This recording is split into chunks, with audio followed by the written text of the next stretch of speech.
Hi. Hi. Hello. Hello. Namaste.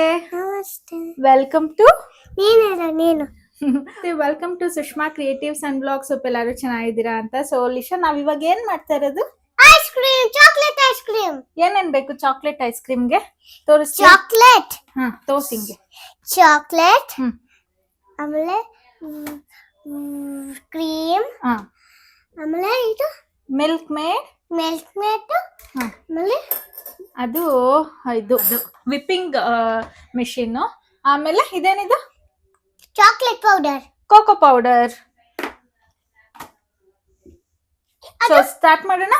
ಇನ್ನಿವತ್ತು ನಾವು ಮಾಡ್ತಿರೋದು chocolate ice cream ಆಗಿರೋದ್ರಿಂದ ಫಸ್ಟು ಕಂಡೆನ್ಸ್ ಮಿಲ್ಕ್ ಇರುತ್ತೆ ಅಲ್ವಾ, ಅದಕ್ಕೆ ನಾನು ಕೋಕೋ ಪೌಡರ್ನ ಮಿಕ್ಸ್ ಮಾಡ್ಕೊತಾ ಇದ್ದೀನಿ. ಇಫ್ ಇನ್ ಕೇಸ್ ಏನಾದರೂ ಕೋಕೋ ಪೌಡರ್ನ ಯೂಸ್ ಮಾಡಲ್ಲ ಅಂದರೆ ಚಾಕ್ಲೇಟ್ನ ಮೆಲ್ಟ್ ಮಾಡಿ ಆನಂತರ ಇದಕ್ಕೆ ಮಿಕ್ಸ್ ಮಾಡ್ಕೊಬೋದು.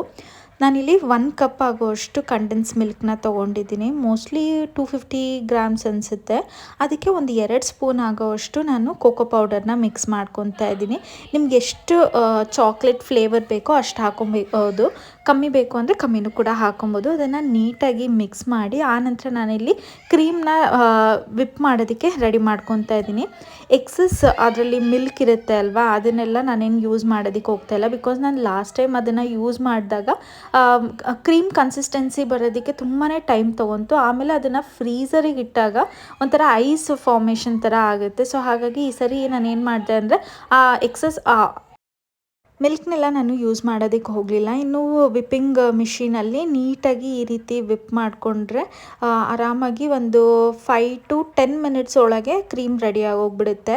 ವಿಪ್ ಮಾಡೋದಕ್ಕೂ ಮುಂಚೆ ಈ ಬೌಲ್ ಇರುತ್ತೆ ಅಲ್ವಾ, ಅದನ್ನು ನಾನು ಒಂದು ದಿವಸ ಫುಲ್ಲು ರೆಫ್ರಿಜರೇಟ್ ಮಾಡಿದ್ದೆ. ಹಾಗೆ ವಿಪ್ ಮಾಡುವಂಥ ವಿಪ್ಪಿಂಗ್ ಅದೇನದು ನನಗೆ ಅದೇನೋ ಹೇಳ್ತಾರೆ ಅಂತ ಗೊತ್ತಿಲ್ಲ, ಅದು ವಿಪ್ ಮಾಡ್ತಿದೆಯಲ್ಲ ಮಿಷಿನ್ನು, ಆ ಮಿಷಿನ್ನ ಇಟ್ಟಿರಲಿಲ್ಲ. ಈ ಥರ ಸ್ಪ್ಯಾಚುಲಾ ಥರ ಇದೆಯಲ್ಲ, ಅದನ್ನು ಕೂಡ ನಾನು ಫ್ರೀಝರಲ್ಲಿ ಇಟ್ಟಿದ್ದೆ ಒಂದಿನ ಪೂರ್ತಿ. ಸೊ ದಟ್ ಬೇಗ ಕ್ರೀಮ್ ಆಗುತ್ತೆ. ನೋಡಿ, ಈ ಥರ ಫ್ಲಿಪ್ ಮಾಡಿದ್ರೂ ಕ್ರೀಮು ಕೆಳಗೆ ಬೀಳಬಾರ್ದು, ಅಷ್ಟು ಚೆನ್ನಾಗಿ ಕ್ರೀಮ್ ಆಗಿರಬೇಕು. ಈಗ ನಾನು ಮುಂಚೆನೇ ಕಂಡೆನ್ಸ್ ಮಿಲ್ಕ್ನ ಮಿಕ್ಸ್ ಮಾಡ್ಕೊಂಡಿದ್ನಲ್ಲ ಕೋಕೋ ಪೌಡರ್ ಜೊತೆ, ಅದನ್ನು ಹಾಕಿ ಮಿಕ್ಸ್ ಮಾಡ್ಕೊತಾ ಇದ್ದೀನಿ. ನಿಮಗೆ ಚಾಕ್ಲೇಟ್ ಬೇಡ ಅಥವಾ ಮ್ಯಾಂಗೋ ಏನಾದರೂ ಮಾಡಬೇಕು ಅಂದರೆ ಕಂಡೆನ್ಸ್ ಮಿಲ್ಕ್ನ ಹಾಕಿ ಅದಕ್ಕೆ ಮ್ಯಾಂಗೋ ಪಲ್ಪ್ ಏನಾದರೂ ಇರುತ್ತೆ ಅಥವಾ ಪ್ಯೂರಿ ಏನಾದರೂ ಹಾಕಿ ಅದನ್ನು ಕೂಡ ಮಿಕ್ಸ್ ಮಾಡಿಕೊಂಡ್ರೆ ಮ್ಯಾಂಗೋ ಐಸ್ ಕ್ರೀಮ್ ಆಗುತ್ತೆ. ಇಫ್ ಇನ್ ಕೇಸ್ ವೆನಿಲಾ ಮಾಡಬೇಕು ಅಂದರೆ ವೆನಿಲಾ ಎಸೆನ್ಸ್ನ ಹಾಕಿದ್ರೆ ಆಯಿತು ಕಂಡೆನ್ಸ್ ಮಿಲ್ಕ್. ಹಾಗೆ ಈ ಕ್ರೀಮ್ ಮತ್ತು ವೆನಿಲಾ ಎಸೆನ್ಸ್ ಹಾಕಿದ್ರೆ ವೆನಿಲಾ ಐಸ್ ಕ್ರೀಮು ಕೂಡ ರೆಡಿ ಆಗುತ್ತೆ. ಇನ್ನು ಸ್ವಲ್ಪ ನಾನು ಡಾರ್ಕ್ ಚಾಕ್ಲೇಟ್ನು ಕೂಡ ಜಸ್ಟ್ ಕ್ರಷ್ ಮಾಡಿ, ಅಂದರೆ ನೀಟಾಗಿ ಪುಡಿ ಥರ ಮಾಡಿ ಅದಕ್ಕೆ ಮಿಕ್ಸ್ ಮಾಡ್ಕೊತಾ ಇದ್ದೀನಿ. ಸೊ ದಟ್ ಐಸ್ ಕ್ರೀಮ್ ತಿನ್ನಬೇಕಾದ್ರೆ ಈ ಥರ ಸಿಕ್ಕಿದಾಗ ಚೆನ್ನಾಗಿರುತ್ತೆ ಅಂತ. ನಾನಿವತ್ತೆಲ್ಲ ಹರ್ಷೀಸ್ದೇ ಯೂಸ್ ಮಾಡಿದ್ದೀನಿ. ಬೇಕು ಅಂದರೆ ಬೇರೆ ಅಮೂಲ್ ತುಂಬ ಬ್ರ್ಯಾಂಡಿಂದು ಡಾರ್ಕ್ ಚಾಕ್ಲೇಟ್ ಸಿಗುತ್ತೆ, ಅದನ್ನು ಕೂಡ ಯೂಸ್ ಮಾಡ್ಕೊಬೋದು. ಆ್ಯಕ್ಚುಲಿ ನಾನು ಇನ್ನೊಂದು ಸ್ವಲ್ಪ ಕಮ್ಮಿ ಹಾಕಬೇಕಿತ್ತು ಅಂತ ಅನ್ನಿಸ್ತು ಪರ್ಸ್ನಲ್ ಆಗಿ. ಚಾಕ್ಲೇಟ್ ಫ್ಲೇವರ್ ತುಂಬಾ ಡಾಮಿನೇಟ್ ಆಗ್ತಾಯಿತ್ತು. ನೀವು ನೋಡಿ ಅದನ್ನು ಅಡ್ಜಸ್ಟ್ ಮಾಡ್ಕೊಬೋದು. ಇನ್ನು ನಾನು ಗಾರ್ನಿಷ್ಗೂ ಕೂಡ ಅದೇ ಚಾಕ್ಲೇಟ್ನ ಹಾಕ್ಕೊತಾ ಇದ್ದೀನಿ. ಈ ಮಿಕ್ಸ್ಚರ್ನ ಯಾವುದಾದ್ರೂ ಒಂದು ಏರ್ಟೈಟ್ ಕಂಟೈನರ್ಗೆ ಶಿಫ್ಟ್ ಮಾಡಿ ಆನಂತರ ಸಿಲ್ವರ್ ಫಾಯಿಲ್ ಪೇಪರ್ ಇರುತ್ತೆ ಅಲ್ವಾ, ಅದನ್ನು ಕ್ಲೋಸ್ ಮಾಡ್ತಾ ಇದ್ದೀನಿ. ಇದನ್ನು ಹಾಕಲಿಲ್ಲ ಅಂದರೆ ಮೇಲೆಲ್ಲ ಒಂಥರ ಗಟ್ಟಿ ಐಸ್ ಫಾರ್ಮೇಷನ್ ಥರ ಆಗುತ್ತೆ. ಸೊ ಹಾಗಾಗಿ ಈ ರೀತಿ ಕವರ್ ಮಾಡೋದ್ರಿಂದ ಐಸ್ ಕ್ರೀಮ್ ತುಂಬಾ ಚೆನ್ನಾಗಿ ಬರುತ್ತೆ. ಸೊ ಈ ರೀತಿ ಮಾಡಿ ಒಂದು 6 hours ನಾನು ರೆಫ್ರಿಜರೇಟ್ ಮಾಡ್ತಾ ಇದ್ದೀನಿ. ಬಿಕಾಸ್ ನಮ್ಮ ಹತ್ರ ಇರೋದೆಲ್ಲ ನಾರ್ಮಲ್ ರೆಫ್ರಿಜರೇಟರ್ಸ್ ಅಲ್ವಾ. ಸೊ ಹಾಗಾಗಿ ಒಂದು 6 hours ಕಂಪ್ಲೀಟಾಗಿ ಫ್ರೀಝರಲ್ಲಿಟ್ಟರೆ ಚೆನ್ನಾಗಿ ಐಸ್ ಕ್ರೀಮ್ ರೆಡಿ ಆಗಿರುತ್ತೆ. ನೋಡ್ಬೋದು ಇಲ್ಲಿ ಎಷ್ಟು ಚೆನ್ನಾಗಾಗಿದೆ ಅಂತ. ಅದೇ ಹೇಳಿದ್ನಲ್ಲ, ನನಗೆ ಸ್ವಲ್ಪ ಚಾಕ್ಲೇಟ್ ಫ್ಲೇವರ್ ಡಾಮಿನೇಟ್ ಆಗ್ತಿದೆ ಅನ್ನಿಸ್ತು. ಇನ್ನು ಚೂರು ಚಾಕ್ಲೇಟ್ ಕಮ್ಮಿ ಮಾಡಿದ್ರೂ ಕೂಡ ಚೆನ್ನಾಗಿರೋದು.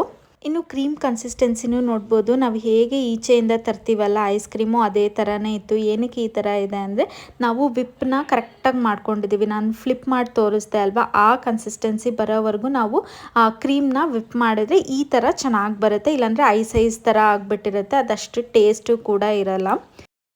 ಸೊ ತುಂಬ ಜನ ನ್ಯೂಡ್ ಲಿಪ್ಸ್ಟಿಕ್ನ ಕೇಳ್ತಾ ಇದ್ರಿ ಅಲ್ವಾ, ಇವತ್ತು ಒಂದಾದ್ಮೇಲೆ ಒಂದು ಶೇರ್ ಮಾಡೋಣ ಅಂತ ಇದ್ದೀನಿ. One of my favourite nude ಲಿಪ್ಸ್ಟಿಕ್ಸ್ನ ಶೇರ್ ಮಾಡ್ತೀನಿ ಅಷ್ಟೇ. ಸೊ ಫಸ್ಟ್ ಒಂದು ಬಂದು ಈ ಮಮಾ ಅರ್ಥದ್ದು, ಇದು ಕಾರ್ನೇಷನ್ ನ್ಯೂಡ್ ಅಂತ ತುಂಬಾ ಚೆನ್ನಾಗಿದೆ ಆ್ಯಕ್ಚುಲಿ. ಇದು ನೋಡ್ಬೋದು ಇಲ್ಲಿ. ಹಾಗೆ ಲಾಂಗ್ ಲಾಸ್ಟಿಂಗು ಕೂಡ ಇದೆ. ಸೊ ಇದೊಂದು. ನೆಕ್ಸ್ಟ್ ಒಂದು ಬಂದು ಇದು ನೀವೆಲ್ಲ ನೋಡಿರ್ತೀರ, ಸ್ವಲ್ಪ ಡಾರ್ಕ್ ಶೇಡ್ ಇದೆ, ಫೇಸಸ್ ಕೆನಡಾದು. ಇದೂ ಕೂಡ ಚೆನ್ನಾಗಿದೆ, ಇದು ಲಿಕ್ವಿಡ್ ಲಿಪ್ಸ್ಟಿಕ್ಕು. ನೆಕ್ಸ್ಟ್ ಒಂದು ಬಂದು ಇದು ಅಷ್ಟೇ ಫೇಸಸ್ ಕೆನಡಾನೇ, ಇದು ಅಷ್ಟೇ ನ್ಯೂಡ್ ಲಿಪ್ಸ್ಟಿಕ್. ಇದು ಕೂಡ ಚೆನ್ನಾಗಿರುತ್ತೆ, ಈ ಡಸ್ಕಿ ಸ್ಕಿನ್ ಅವರಿಗೆ ಎಲ್ಲ ಇದು ಕೂಡ ಚೆನ್ನಾಗಿರುತ್ತೆ. ಇನ್ನು ನೆಕ್ಸ್ಟ್ ಒನ್ ಬಂದು ಇದು ಶುಗರ್ ಪಾಪಿಂದು. ಇದರಲ್ಲಿ ಒಂದು 4 ಶೇಡ್ ಬರುತ್ತೆ.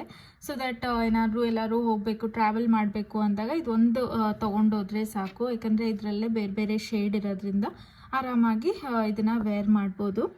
ಇನ್ನು ನೆಕ್ಸ್ಟ್ ಒನ್ ಬಂದು ನಿಮಗೆ ಗೊತ್ತಿರೋ ಹಂಗೆ ಇದೂ ಅಷ್ಟೇ, ಇದು ನಮ್ಮ pH ಲೆವೆಲ್ಗೆ ತಕ್ಕನಂಗೆ ಶೇಡ್ ಕೂಡ ಚೇಂಜ್ ಆಗುತ್ತೆ.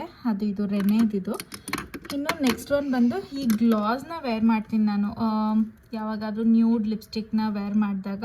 ಇದು ಕೂಡ ಚೆನ್ನಾಗೊಂದು ಲುಕ್ ಕೊಡುತ್ತೆ, ಸೊ ಹಾಗಾಗಿ ಇದನ್ನು ವೇರ್ ಮಾಡ್ತೀನಿ. ಇನ್ನು ಇದು ಅಷ್ಟೇ ನ್ಯೂಡ್ ಶೇಡು, ಸ್ವಲ್ಪ ಲೈಟ್ ಶೇಡ್ ಇರುತ್ತೆ. ಇದಕ್ಕೇ ಗ್ಲಾಸ್ ಹಾಕಿದ್ರೆ ತುಂಬ ಚೆನ್ನಾಗುತ್ತೆ. ಇದು ನೀವು ಎಲ್ಲ ನೋಡಿರ್ತೀರ, ನಾನು ತುಂಬ ಸರಿ ಇದನ್ನು ಯೂಸ್ ಮಾಡಿದ್ದೀನಿ. ಇದು ಅಷ್ಟೇ, ಇದೂ ಕಲರ್ ವೈಸ್ ಎಲ್ಲ ಇದೂ ಕೂಡ ಚೆನ್ನಾಗಿದೆ. ಈ ಪ್ರಾಡಕ್ಟ್ಸ್ ಲಿಂಕ್ ಎಲ್ಲ ನಾನು ಡಿಸ್ಕ್ರಿಪ್ಷನಲ್ಲಿ ಹಾಕಿರ್ತೀನಿ, ಆಯಿತಾ? ಚೆಕ್ಔಟ್ ಮಾಡಿ. ಸೊ ದ್ಯಾಟ್ ಈಗ ಅಮೆಝಾನ್ ಸೇಲ್ ಕೂಡ ನಡೀತಿದೆ, ಒಂದು ಬೆಸ್ಟ್ ಪ್ರೈಸಿಗೆ ಇವೆಲ್ಲ ಪ್ರಾಡಕ್ಟ್ಸು ಕೂಡ ಸಿಗುತ್ತೆ. ವಿಡಿಯೋನ ನೆಕ್ಸ್ಟ್ ಡೇಯಿಂದ ಕಂಟಿನ್ಯೂ ಮಾಡ್ತಾ ಇದ್ದೀನಿ. ಈಗ ಅರೌಂಡ್ 10:30 ಆಗಿದೆ.